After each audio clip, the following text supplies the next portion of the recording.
بس دوستوں کے ساتھ دوستی بھی بڑی اچھی کرنے والا، نبھانے والا، بس بہت اچھی عادتیں تھیں اس کی. کوئی ایک جگہ میں نہیں کہہ سکتی، کبھی مجھے شکایت کا موقع نہیں دیا. اور یہ کہ بس اللہ نے اس کے لیے بڑے اچھے اچھے راستے منتخب کیے ہوئے تھے، جہاں وہ میں سمجھتی ہوں انجینئر، ڈاکٹر اور دنیا کے بہت سارے عہدوں سے بڑھ کر اللہ تعالیٰ نے اس کو نوازا شہادت کے زمرے میں. جی محترم، آپ نے ہمارے ہیرو کیپٹن کاشان کو کس طرح بچپن میں دیکھا، آپ کے سامنے وہ جوان ہوئے، پلے بڑھے، تو آپ نے ان کو کس طرح کا بچہ دیکھا؟ باقی معاشرے کے بچوں کی نسبت اخلاق کس طرح کا تھا ان کا، اور پڑھائی میں آپ نے ان کو کس طرح گائیڈ کیا، ان کی موٹیویشن کیا تھی؟ السلام علیکم، بسم اللہ الرحمن الرحیم.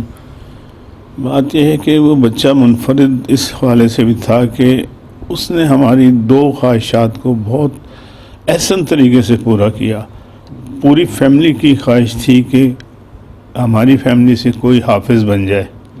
اللہ نے اسے حافظ بنایا، اور اس نے بڑی محنت سے، ہم نے بھی محنت کی، اس نے بھی کی. اللہ تعالیٰ نے اسے یہ منفرد اعزاز دیا کہ وہ حافظ ہو گیا. اسی طرح میرے والد کی، میری اور ہم سب کی یہ خواہش تھی کہ ہماری فیملی سے کوئی آرمی میں بھی جائے، مگر اسے ہم نے یہ نہیں کہا کہ تم آرمی میں جاؤ. وہ خود سے شوق رکھتا تھا اور آرمی میں چلا گیا. ہم اسے بہت آگے دیکھنا چاہتے تھے، اللہ نے یہاں تک پہنچایا. اب ہماری یہ حسرت ضرور رہ گئی ہے کہ ہم اسے بہت آگے نہیں جاتا دیکھ سکے کوئی بڑے عہدے پر، مگر اللہ نے یہ جو عہدہ دے دیا یہ ان سب عہدوں سے زیادہ بڑا ہے. اللہ تعالیٰ اس کے اس شہادت کے مرتبے کو، اس شہادت کے رتبے کو، اس قربانی کو اللہ تعالیٰ اس کی ہم سب کی قبول فرمائے اور اسے جنت میں اعلیٰ مقام عطا فرمائے. تو اور بھی جو دوست احباب، آپ نے پوچھا دوستی کیسی تھی، دوست نواز تھا. وہ دوستوں سے بہت پیار کرتا تھا، بہت عزت کرتا تھا، بہت خیال رکھتا تھا دوستوں کا.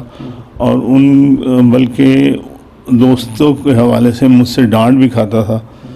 تو میں کہتا تھا یار اتنی دوستیاں ٹھیک نہیں، شام بھی دوستی، رات بھی دوستی. تو اب پتہ لگتا ہے کہ اس کی دوستیاں کیسے تھیں. لوگ بھاگتے چلے آتے ہیں ابھی بھی، جہاں اتنی دور گوادر بیٹھے ہوئے لوگ جب پتہ چلا تو وہ فوراً آ گئے یہاں پر، اور پشاور بیٹھے ہوئے لوگ یہاں پر پہنچے.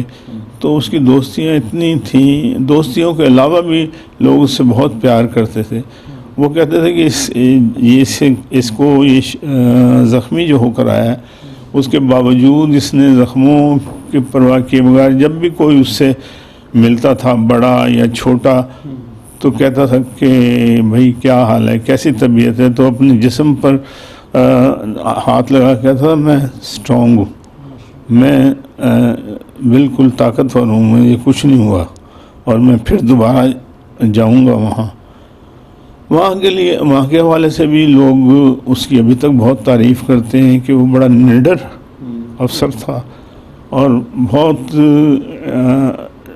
جاں فشانی سے اپنے کام کو سر انجام دیتا تھا. جو اس کی ڈیوٹیاں لگنی تھی اس کو پورا کرتا تھا.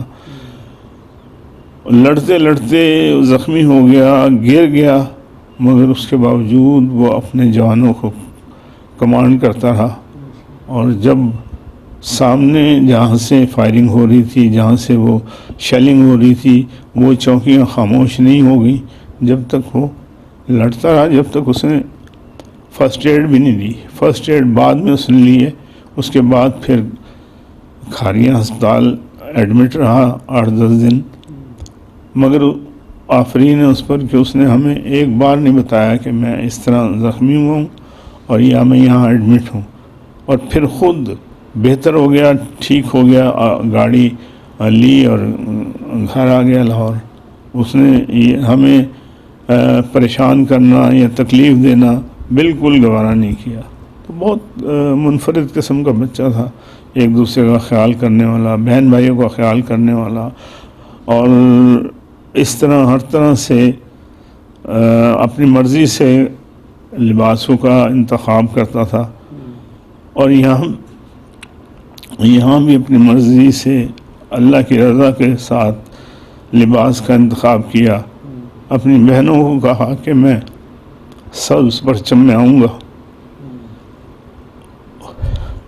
اور آخر وہ سبز پرچم میں آیا لپٹ کر، اور اس کی خواہش کا احترام اللہ نے کیا کہ اسے سبز پرچم عطا کیا. پرائمری کے بعد آپ بتا رہے تھے کہ پرائمری کے بعد حفظ قرآن، تو کتنے سال میں ہمارے ہیرو نے حفظ قرآن پاک پورا کیا ماشاءاللہ؟ پرائمری 5 سال تو وہ پرائمری ہوا، پھر 3 سال میں اس نے حفظ کیا. ماشاءاللہ. اس کے بعد پھر اسے 8th میں ایڈمیشن دلا دیا ایک دم. تو وہ 8th میں پہلے سال ہی اس نے 85% مارکس لیے. ماشاءاللہ. تو جیسے ماں نے بتایا کہ ہم انجینئر بنانا چاہتے تھے، تو ٹیوٹر اس کا رات کو بھی ٹیوٹر ہوتا تھا، دن میں بھی ہوتا تھا ٹیوٹر، اور اسکول بھی کالج بھی ہوتا تھا. اس کے باوجود اس کی دلچسپی وہاں نہیں رہی. اس کی دلچسپی یہی تھی کہ میں نے جانا ہے، اور ہمیں پتہ بھی نہیں چلا کہ وہ پرائمری ٹیسٹ وہاں سے سارے کلیئر کر کے آ کے اس نے مجھے مجھے کبھی بتایا کہ مجھے فوج میں کیوں جانے کا شوق ہے؟ وہ بس جی والدہ محترمہ سے پوچھتے ہیں کہ ان سے انہوں نے شیئر کر رکھی ہوں گی کچھ یادیں کہ کیپٹن صاحب کو آرمی میں ہی جانے کا کیوں شوق ہوا؟ ہاں، یہ ایسا ہے کہ وہ اصل میں جب جن دنوں حفظ کر رہا تھا نا، تو مجھ سے میرے پاس لیٹا ہوا تھا، کہتا ماں میں نے جہاد پہ جانا ہے. تو میں نے کہا کہ نہیں بچے، آپ تو ابھی بڑے چھوٹے ہو، تو اگر تم جہاد پہ جانا چاہتے ہو تو میں بھی تمہارے ساتھ جاؤں، میں گھر میں کیا کروں گی؟ تو کہتا ہے کہ نہیں ماں، عورتیں تھوڑی جاتی ہیں. میں نے کہا نہیں، حضرت صفیہ جو ہے نا آپ صلی اللہ علیہ وآلہ وسلم کے ساتھ ہوا کرتی تھیں، اور وہ زخمیوں کی مرہم پٹی کیا کرتی تھیں. تو میں چلو وہ تو نہیں میں کر سکوں گی، لیکن یہ ہے کہ میں کھانا پکا کے کھلا سکتی ہوں جہادی لوگوں کو. تو کہتا ہاں بس میرا دل چاہتا ہے کہ میں مجھے فوراً خیال آیا، میں نے کہا شاید وہ مدرسے والے لوگ جو ہیں نا، وہ ٹیچر حضرات، وہ کچھ ایسا بچوں کو سمجھاتے ہوں. تو میں نے کہا میں شکایت کروں گی ان سے کہ بھائی آپ ابھی بچے ہیں، یہ آپ ان کو ابھی سے اس طرح کا سبق نہ دیں. تو وہ کہتا ہے کہ نہیں ماں، انہوں نے ایسا کچھ نہیں کہا، یہ تو میں خود سے سوچ رہا ہوں. اور دوسری بات یہ کہ جانا بھی چاہیے. اور اس کا رجحان کچھ بس بنتا ہی چلا گیا. اور پھر میں نے اسے کہا کہ پھر تم نے اگر جانا ہی ہوگا نا، میں نے تو اسے ٹالنے کے لیے کہا تھا، میں نے اسے کہا کہ تو اگر تم نے جانا ہی ہے نا، تو اس طرح نہیں جاتے ہوتے کہ آپ منہ اٹھایا اور چلے گئے. آپ پراپر پڑھو لکھو توجہ کے ساتھ، اس کے بعد جو ہے نا آرمی جوائن کرو اور پھر جہاد کرو.